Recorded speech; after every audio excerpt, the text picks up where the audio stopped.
안녕하십니까. 국민권익위원회 부패방지국장 한삼석입니다.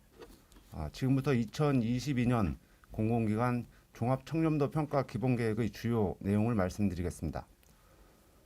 먼저 올해 종합청렴도 평가 대상 기관입니다.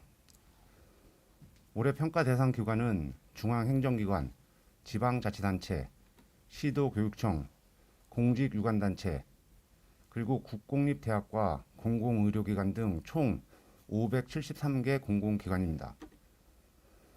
지난해 청렴도 측정과 부패방지 시책평가를 모두 받았던 기관이 273개인 것에 비해 올해 평가 대상 기관은 2배 이상 증가했습니다.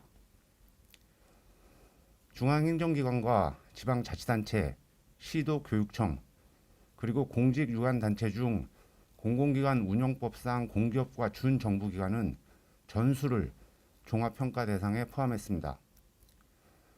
특히 지방 현장의 청렴도 향상 지원 필요성과 자치경찰제의 본격 시행에 맞춰 시범적으로 18개 시도 경찰청별 종합평가를 실시할 계획입니다.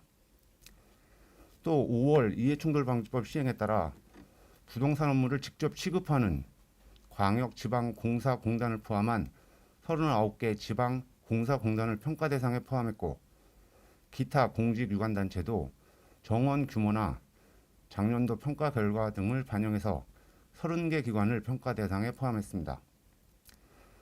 작년에 청렴도 측정과 부패방지 시책평가 결과가 타 유형에 비해 상대적으로 미흡했던 국공립대학과 공공의료기관에 대한 평가도 확대했습니다.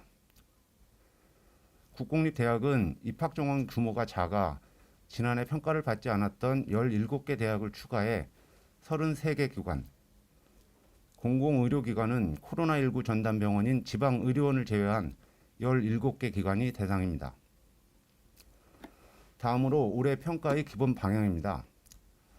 올해 평가는 작년 12월에 발표한 평가제도 개편 방안에 따라 이해관계자 설문조사 결과인 청렴 체감도, 기관별 반부패 개선 노력에 대한 평가인 청렴 노력도, 그리고 객관적인 부패 사건 발생 현황인 부패 실태를 모두 반영해 평가합니다. 특히 올해부터 각급 기관의 개선 노력이 직접 종합청렴도에 반영되는 만큼 청렴 노력도의 평가 지표도 정비했습니다.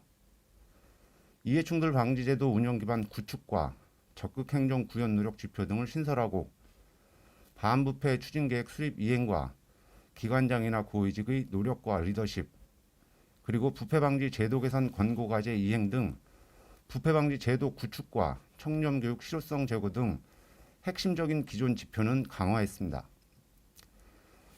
이 밖에도 청렴 체감도 설문조사 항목과 기관별 측정 업무를 정비하고 종합 감점으로 반영되는 부패 실태의 반영 비중과 범위를 확대하는 등 평가를 강화할 예정입니다. 끝으로 향후 추진 일정입니다.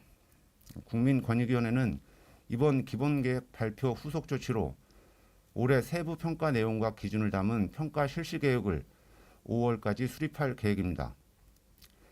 2022년도 공공기관 종합청렴도 평가 결과는 내년 1월에 발표할 예정입니다. 각급 기관의 반부패 개선 노력까지 반영한 종합청렴도 평가 결과가 발표되면 국민들께도 보다 종합적인 공공기관의 청렴도 정보를 제공할 수 있을 것으로 기대합니다. 국민권익위원회는 종합청렴도 평가를 통해서 각급 공공기관과 호흡을 같이 하며 반부패 개혁을 중단 없이 추진해 국가 청렴도가 한 단계 더 도약할 수 있는 계기를 만들어 나가겠습니다. 그럼 이상으로 발표를 마치겠습니다. 감사합니다.